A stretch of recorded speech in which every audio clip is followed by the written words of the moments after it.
Welcome to session 5 of the Recruitment Business Accelerator program. This session is sales and marketing. In a very short time, I will summarize some of my key thoughts about effective sales and marketing for recruitment companies to really help your business to stand out from your competitors and to have a very valuable offering to your clients and your candidates.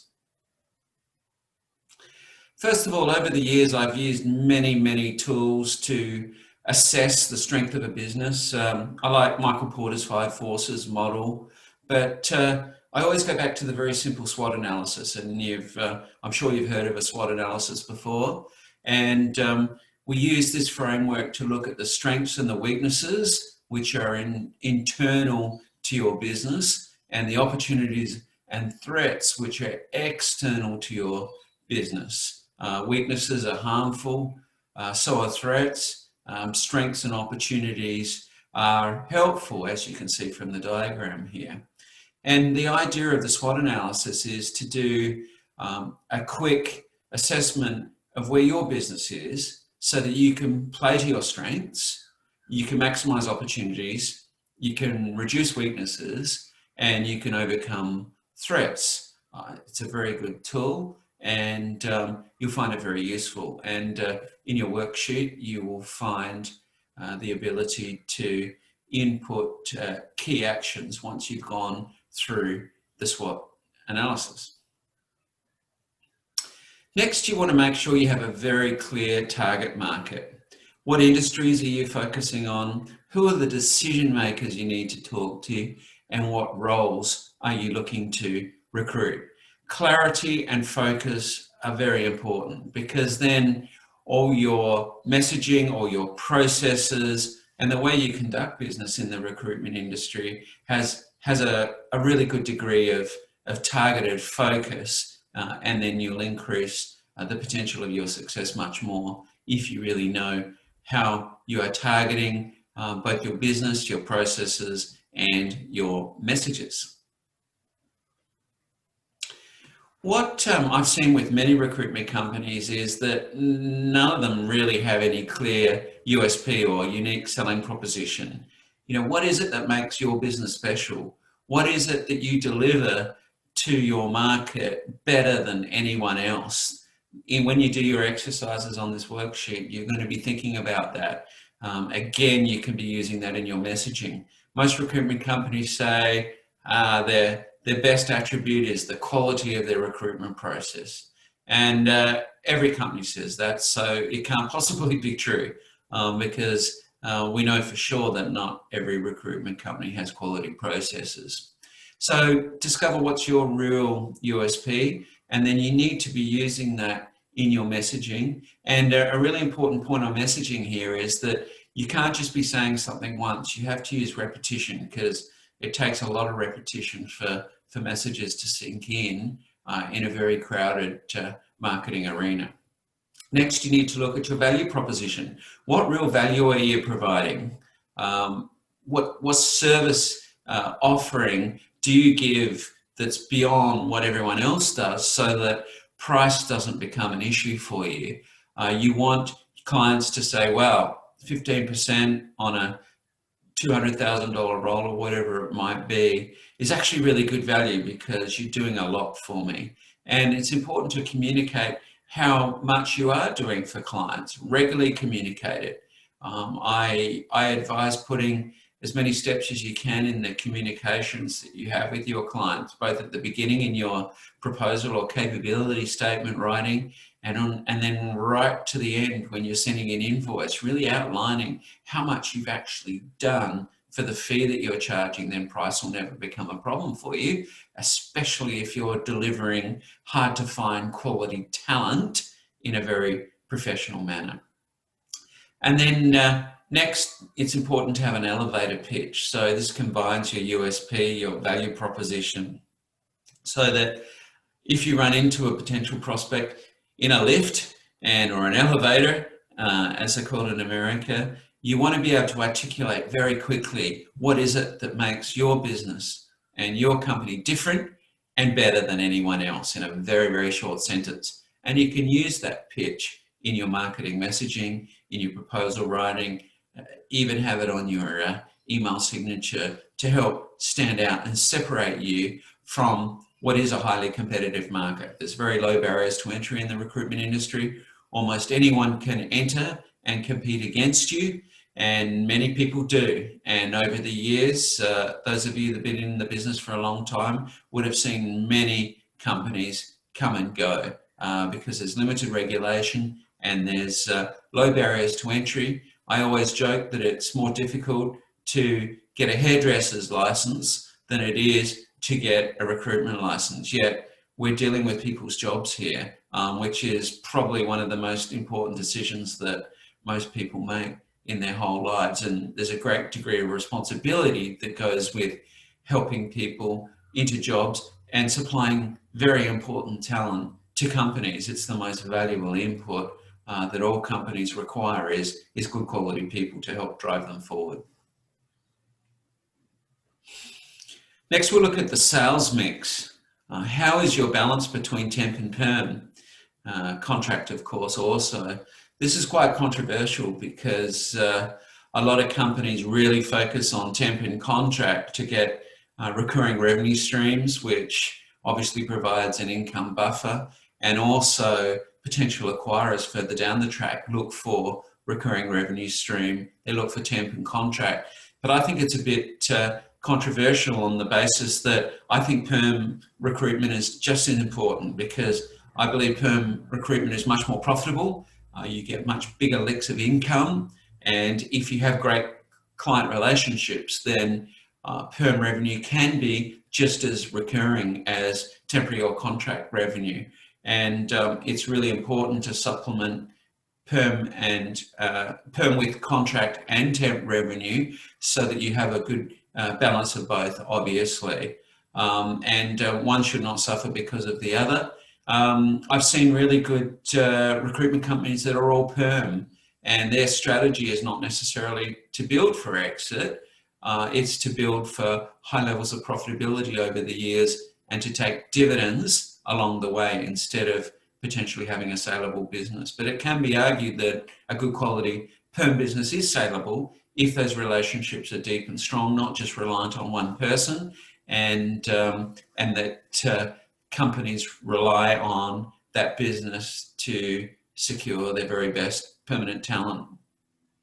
You want to make sure you have a good mix of large and small clients across different industries. Revenue diversification is really important. It's the don't have all your eggs in one basket argument, whereby you want your top 10 clients to be very diversified so that at any one time, if you lose a client, it's not going to have a big impact on your revenues and your profits. So diversification, size, industry, decision makers, good spread, have a good spread between your recruiters so that one recruiter, you're not reliant on them for all your billings and all your client relationships. I also advise that business owners build relationships with clients separately to recruitment consultants so that if a recruitment consultant does leave for whatever reason, there is still a good relationship held by the owner or senior people in the business.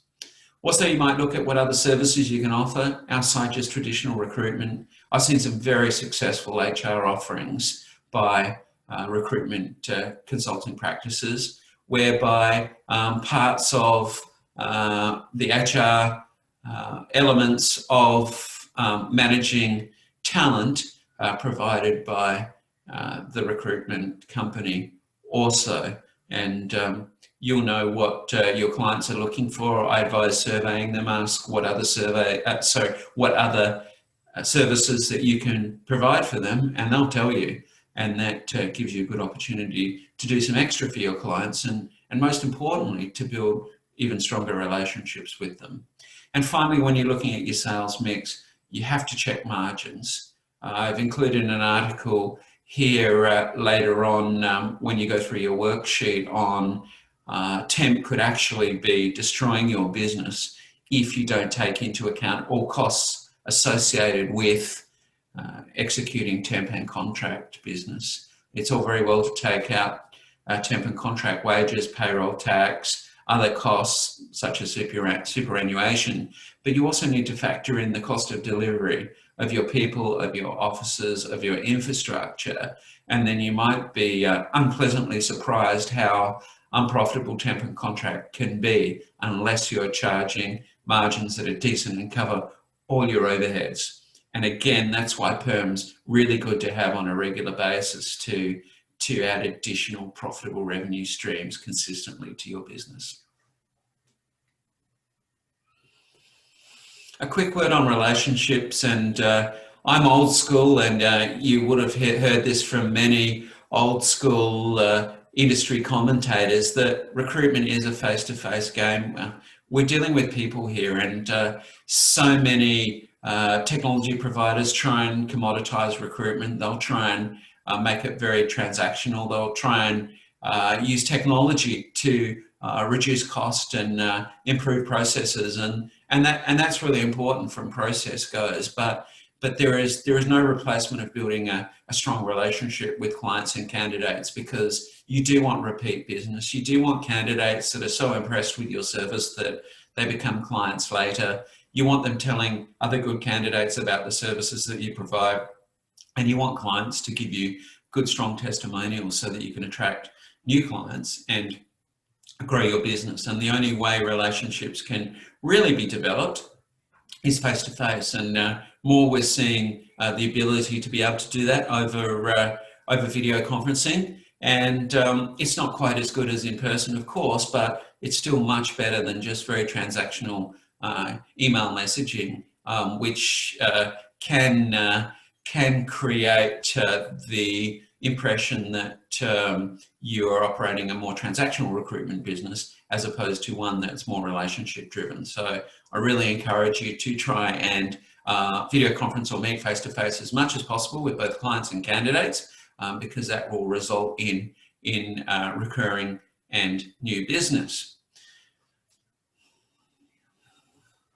A quick word on marketing activities. Now, there is a huge range of marketing activities that recruitment companies can use.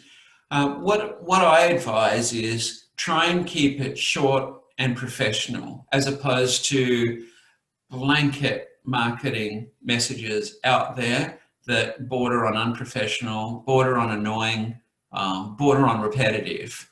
Repetition is important. As I said, you have to make sure you do have consistent messaging and repeat that messaging, because people are very distracted, they're very busy, and they may not see your messaging the first time, even the second time. So it's about repetition, but it's about quality repetition, and that's the big message I want to convey to you here, that I would much prefer quality over quantity of marketing, because once you overdo it with too much and it becomes too fluffy or too irrelevant, then you're going to erode the credibility of your business, which you've been trying to build over the years. So some of the marketing activities that I believe are really important, and you have many of them right in front of you when you're conducting the recruitment process. I think job advertising is some of the most powerful marketing activity you can use, both for clients and candidates. And you've heard me speak about how important it is to have quality job ads that with no spelling errors, no grammatical errors, that really lay out the job in a professional manner, because it reflects on your credibility and your professionalism as well. Reverse marketing, I've always said, is one of the most powerful ways to market your business and your ability to source good talent. I see it very pointless to be constantly cold calling clients asking if they have any job requirements if you don't actually have any good quality talent ready to introduce to them. It annoys clients, it gives our industry a bad reputation, and it really demotivates your team, because they won't have as much success. I'd much prefer them to be calling or communicating with warm communication to new prospects with good talent in hand that can be discussed almost immediately as a solution to companies that are looking to grow their teams. Reference checks, as we all know, is a great form of marketing. It's a good way to open new doors, build new relationships with decision makers. And I don't think we utilise reference checks as much as we should to build new relationships, and to be simply asking the question of the referee, hey, is there anyone else that you know that might be looking for for good quality people, or yourself? Are you looking to grow your team? Is it possible we could be helping you? And very often the referee themselves will say, hey, look, I want to stay in touch with you because when I'm ready to move, I would much prefer to be represented by an agent as opposed to me having to go out there, especially at a senior level, and to be sending my resume around the marketplace. Client meetings, great form of marketing, of course. You'll pick up a lot of market intelligence. You will be building credibility. You'll be building the relationship, and you'll be constantly proving that you are a specialist and that you have a lot of knowledge in the market that you recruit in. And I think that's a very, very strong and powerful secret weapon, that only you know your market as well as you do. You'll know it so much better than your clients who only know who only have a very narrow view on the marketplace. You have a much wider view on the marketplace because you're dealing with lots of different clients and candidates. And the information and market intelligence that you pick up is very, very powerful. And you need to be conveying that information in a very credible manner so that you can build tremendous credibility and repeat business, as I said before, with your client base. Candidate interviews in a similar manner, really good for picking up information, as you know, about what's happening in that person's current employment situation and what's happening with their current company that they've been working in. Some of their friends, some of their contacts can be very valuable referrals to you as well. So I always say treat candidates just as well as you treat clients, because they're a very valuable source. And as we know, especially these days, they very quickly become decision makers, and decision makers are going to require talent, and you want very happy candidates, even if you don't place them, to be very happy prospective new clients for you as well. Industry events, whether they're in person or online, I've seen some very good quality recruitment companies that 80% of their marketing is attending events so that they build relationships with people in their sector. It's really good to know who the people are, the decision makers in your sector, but also for you and your team to be learning about the dynamics of the sector that you're recruiting in. It's so important to know what's happening in that industry. What are the key drivers? What's happening in the news for them? What are they facing going forward? Because that'll reflect on their human resources demand now and in the future as well. And industry events give you the opportunity to be more face-to-face again, which is this critical relationship building that I talked about before. Then we go down to email, video and social, and you'll see that I've left that sort of down the bottom of the list. More and more there is email clutter. Email is a good way to do introductions to prospects, so long as they're written very professionally and very politely, and your prospects aren't bombarded. There's so much email that goes through now that often it's very hard to get cut through, but it's still a method of politely and professionally introducing yourself and to communicating with clients and candidates, of course. And I think there's a much bigger trend towards video now, as opposed to just one-dimensional blogging and sending articles. Video, like what you're watching now, has a more human element to it. It's becoming more mainstream. Mobile is a very powerful platform for delivering video because people can watch it on the move. Therefore, any marketing that you do needs to be video friendly and also mobile friendly as well, of course. And then a quick word on social. I think social media in its early days it had good cut through. Now, again, like anything, there's a lot of crowding there. You need to be very targeted and professional in your messaging, I believe, in social media, because if it's not, it's just clutter.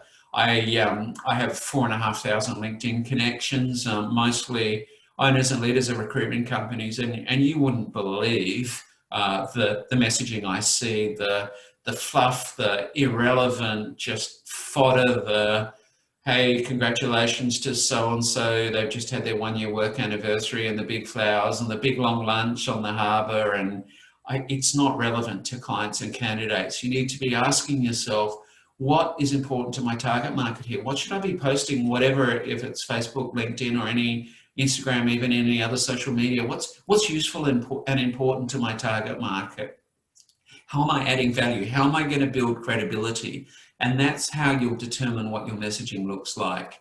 And it'll help you avoid the mistakes of the feel-good marketing that I believe is doing a lot of recruitment companies disservice. It needs to be professional, and it needs to be relevant, and it needs to be useful. And then finally, quick word on your website. Website marketing is changing rapidly. I think to have useful content on there is really important, useful to both clients and candidates. Think about what resources you can be offering clients and candidates at no cost. Have them in Word and written format, but also, more importantly now, in video, short, sharp, easily consumed, once again, useful, relevant, and really helps establish you and your business as a credible business advisor to the industry. So just to reiterate that, I think this is a really important message here on marketing. When you think about what marketing activities to do, make sure you are providing useful information. Make sure you are delivering it professionally. You want to build credibility as a trusted advisor. You want your clients and candidates come to you for advice, not just for jobs. And you want to really build this constant flow of incoming inquiries, which will lead to better relationships, it will lead to better candidate flow, and it will lead to additional job requirements from your clients who really trust and value the service and information that you provide to them. Just a quick checklist for you as well. You want to make sure that your website is counterintuitively not about you. Your website should be about what you're able to deliver to clients and candidates. And the wording needs to be addressed to them and not about how great you are. Yes, you want to establish credibility and what services you provide, but you also need to really make sure you're speaking to your target audience. LinkedIn, I've talked about that before. In more senior roles, there's so many people on LinkedIn now. It's a very, very powerful sourcing tool. Therefore, your messaging on LinkedIn needs to be highly credible and highly professional, and make sure that you're really understanding where the people that you're communicating to are from, building a relationship with them that is around credible messaging as opposed to spamming, which will have the reverse effect, of course. Email I've talked about before, still a tool that can be used to directly get to people, but more and more there's clutter there, so you need short, sharp and professional communications there. Phone, once you have built credibility, is good, but cold calling, again, I'm really not a big supporter of cold calling because it's, well, no one really likes to be called to be sold something that they're not actually looking for. It has the reverse impact of what you're trying to do. And then proposal writing. I like sending capability statements out. I like building networks by sharing information, by sharing valuable content, by having a forum. We obviously run our Captain's Table forum for owners of recruitment businesses. It brings owners together every month, and we've been doing it for a number of years now, and nearly 1,000 people have attended, and they've all been senior decision makers. It's a credible way of building relationships by delivering very high quality content at a very low price. So I really suggest you have something similar going on, so that you have a reason to be in front of your clients and prospects on a regular basis to build credibility and provide great information to your target market. Your service delivery goes without saying. One of the best marketing strategies you can have is to deliver quality service constantly. No mistakes, no cutting of corners, just a quality professional service. Doesn't cost you any extra, but it can be the most powerful marketing tool that you have, because again, it builds credibility, it builds repeat business and builds referrals to new clients and new candidates. And then final word for you to check is feedback mechanisms. Make sure you are asking your target market, both clients and candidates, for feedback. We do very simple client and candidate feedback services for owners of recruitment businesses, and often it's better to use an external party to do it, because then you'll get a more honest response than if you do it yourself. And we've uncovered substantial new business opportunities for recruitment companies when we do client surveying, for example. But we also are helping recruitment companies to show that they really care about their target audiences, because they do want their opinions, and they do change based on the feedback. They change and improve based on the feedback that they receive from clients and from candidates. So I encourage you to do that on a regular basis, if not after each assignment, on a regular basis, at the bare minimum annually. And then there's an opportunity to compile a report as well on the state of your sector, and be sharing some of the opinions that your clients are telling you in the surveying that you do. Okay, and final point here for you is that the worksheet that's provided is going to help you develop a very short and sharp marketing plan. So I hope the ideas I've given you here will be useful to feed into your marketing plan for your business. And I've provided headings for you to use in the worksheet. Look at your marketing goals. What are you trying to achieve with your marketing? And that'll be around revenue, that'll be about target market, the service offering that you're provided, and the messaging around how you're going to be offering that service, how you're going to stand out, how you do stand out. You want to differentiate. There are so many recruitment companies out there, and it's so easy for recruitment companies to start.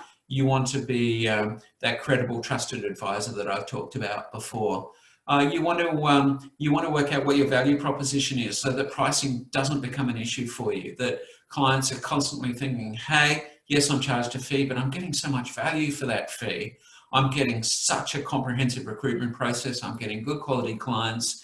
And wow, I couldn't have done that myself. And if I did it myself, it would have cost me a lot of time and money, and the opportunity cost of what I should have been doing in my role, in my current business, that it would be much more effective for me to outsource to a recruitment agency. And so you've really got a two-step sales process here. You've got to be constantly assuring and reassuring clients that outsourcing recruitment is the most cost-effective and efficient way of securing new talent. And then you also, secondly, need to be constantly conveying that your service is so comprehensive and your candidates are of such high caliber that the fee that you charge is actually really good value for money. So keep thinking about communication of value, and constant messaging, again, is a point that I want to get across as well. Providing useful content we talked about before. Make sure you have it on your website and communicate it in your regular communications. Good quality candidates are available. We used to do in the old days a hot list of candidates. Not many people do that anymore.